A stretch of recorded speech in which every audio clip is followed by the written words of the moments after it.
po mga katawhan, good afternoon. Ngayon po ay magluto ako ng biko. Kasi wala ka nito. Mahina pa ang tulog mo. All Souls Day, November 2 kalagalag at the same time, birthday ng aking pamangkin na si Shendela. Kaya magluto ako ng biko. At saka ang bunsoy ko naman ang magluto ng adobong pork at saka apitada ng chicken. Tapos ako magpansit din ako maya. Pabili na lang ng ng pansit ng chicken, lechon chicken. Ayan, na ako na. Ito ang aking lutuan ng latik. Ayun niya, gusto ng maglana ako, i-uwil yung yung lubi, gusto niya latik. Bili daw yung uwel. Kaya ito. Kinamay ko na to. Ayan. Kinamay ko to. Coconut. Risco. Coconut milk. Itago mo to. Ngayon, magulitin mo ito yung lumaki tayong higit sa magkapatid. Maglatik ako kasi gusto ng bunsi ko ay latik. Gusto ko sana lanahin ba yung uwil niya, mag-uwil na yung coconut milk, pero ayaw niya, gusto niya latik. Yung hindi pa ma-uwil siya, bago siya mag-uwil, lagyan ko na ng sugar. Ito na ang malagkit na bigas. Sinain ko na. Tapos na siya. Pure malagkit.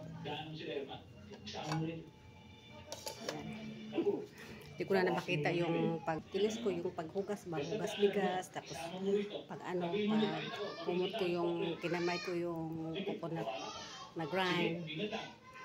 Hindi na nakalimutan ko na. Yun na lang. Yung bali almost finish. Ito lang. Ito? Hindi din ito sobra 1/4. Almost half kilo. Kasi ayokong masyadong matamis. Na lang kung sinong tabangan, lagyan na lang latik. Magtira lang ako ng latik. Or sugar. Yan. Lang ako ng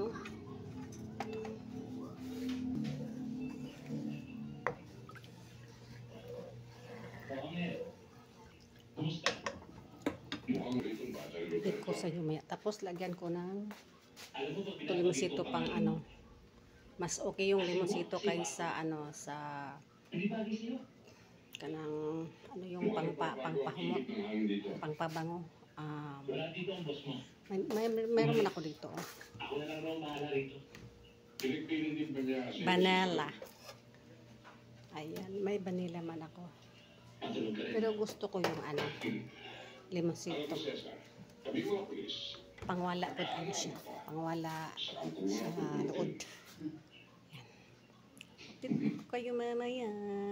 Nilagay ko na ang asukal at saka kalamansi na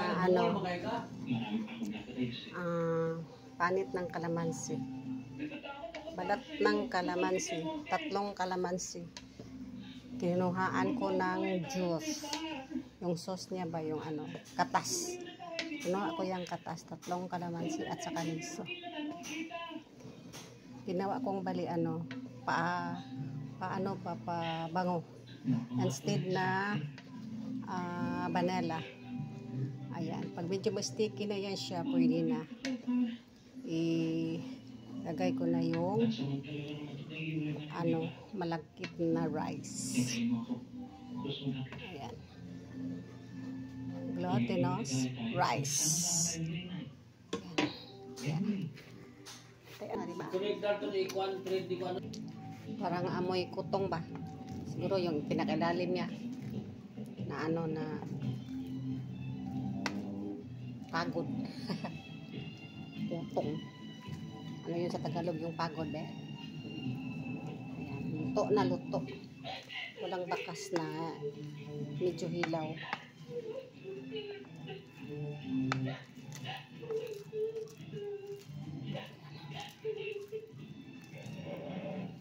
yung sarap siya isaw-saw sa latik.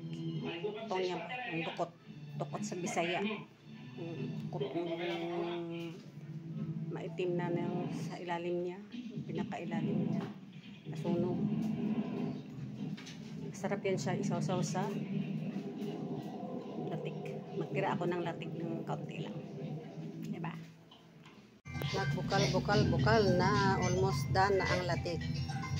So, tinabi ko na ang glutinous rice o malagkit na bigas. Tinabi ko na.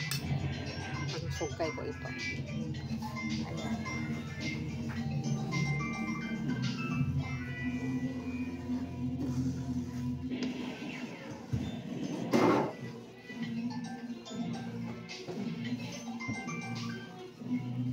Almost na, oh. Medyo sticky na. Almost done. Kaya kayo pagka maluto na siya. Done na. Wait lang. Yan na. Lagay ko na ang glutinous rice.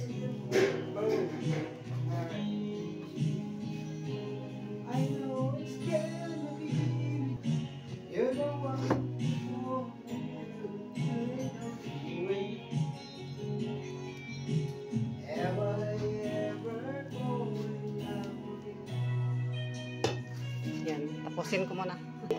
Saka ko kayo pating na. Ito na ang sinasabi ko mga katauhan, yung tutong ba? Yung tutong, yung sa pinakailalim ng bigas na sinaing na medyo pagod yun sa Bisaya. Ito ay masarap siya isaw-saw sa latik.